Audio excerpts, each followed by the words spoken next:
தாவேக்காவில் ஒரு முக்கிய பதவியில் இருக்கீங்க, அமைச்சராக இருக்கீங்க. இந்த சூழல்ல டார்கெட் அதிமுகன்ற பேர்ல அதிமுகவில் இருக்கிறவங்க எல்லாரையும் அழைச்சிட்டு வந்து டிவிகேல சேர்த்துக்கிட்டே இருக்காருன்னு உங்க பேரு அடிப்படுது. எப்படி பாக்குறீங்க? வயிற்று வலிக்காரனுக்கு கட்டளை திரி போட்டெல்லாம் படுத்தலாம் வயிற்று வலி தீராது, மருத்துவம் அளிக்க வேண்டும். அது வயிற்று வலிக்காரர். அவர் ஏதாவது குற்றச்சாட்டு சொல்லிட்டே இருக்கணும். எம்பேரில் இருக்காரு. அவர் எப்போ பார்த்தாலும் எம்பேரில் தான் குற்றச்சாட்டு சொல்லிட்டு இருக்காரு. தவிர வேற 6 பேர் நான் யாராச்சும் கூப்பிட்டு வந்து சேர்த்திருக்கேனா?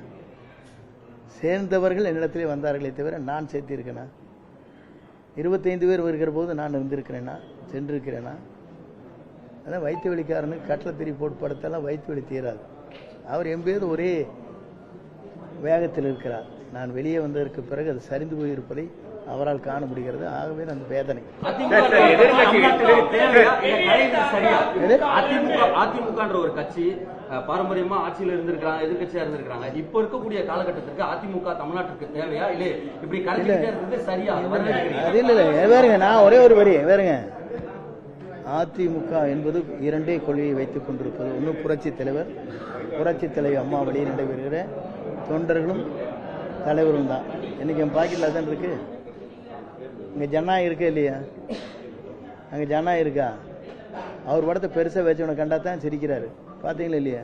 அப்புறம் இல்ல அப்படி சொல்றேங்க. அம்மாவும் தலைவர் படம் இல்லாத ஒரு நிகழ்ச்சி நடத்தினார் இல்லையா? அவருக்கு பாராட்டு கூட்டம். நான் கேட்கிறேன், அது எந்த வகையில? அதிமுக கொள்கையும் லட்சியங்களும் தலைவருடைய லட்சியங்களும் அம்மாவுடைய லட்சியம் நிறைவேற்ற ஒரு முதலமைச்சராக, முன்னாள் முதலமைச்சராக இருந்தவர் தனக்கு ஒரு பாராட்டு கூட்டம் நடக்கிற போது அதில் யாருடைய படமும் தேவையில்லை, என்னை பாராட்டினால் போதும் நினைச்சார் இல்லையா?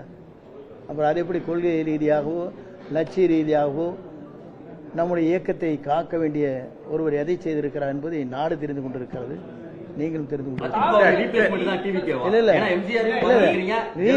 கேளுங்க, நான் எனக்கு அந்த வேலை இல்லை. வேற முதல் தெரிஞ்சுங்க, இந்த நீங்க கேட்கிற கேள்விக்கெல்லாம் பதில் சொல்ல முடியாது. நீங்கள் மனதிலே வைத்து ஒவ்வொரு கேள்வியும் கேட்டு அதிலே கண்டுபிடித்து அதிலே யாராவது குற்றம் இருக்குமா என்று ஒரு பத்திரிகை நாள்தோறும் போடுவதற்கு இருங்க இல்ல இரவு ஊராம் போடுவதற்கு நான் தயாராக இல்லை. நான் அதில் சிக்கவும் நான் விரும்பவில்லை. இதோடு என்னுடைய உரையை முடித்துக் கொள்கிறேன். நன்றி.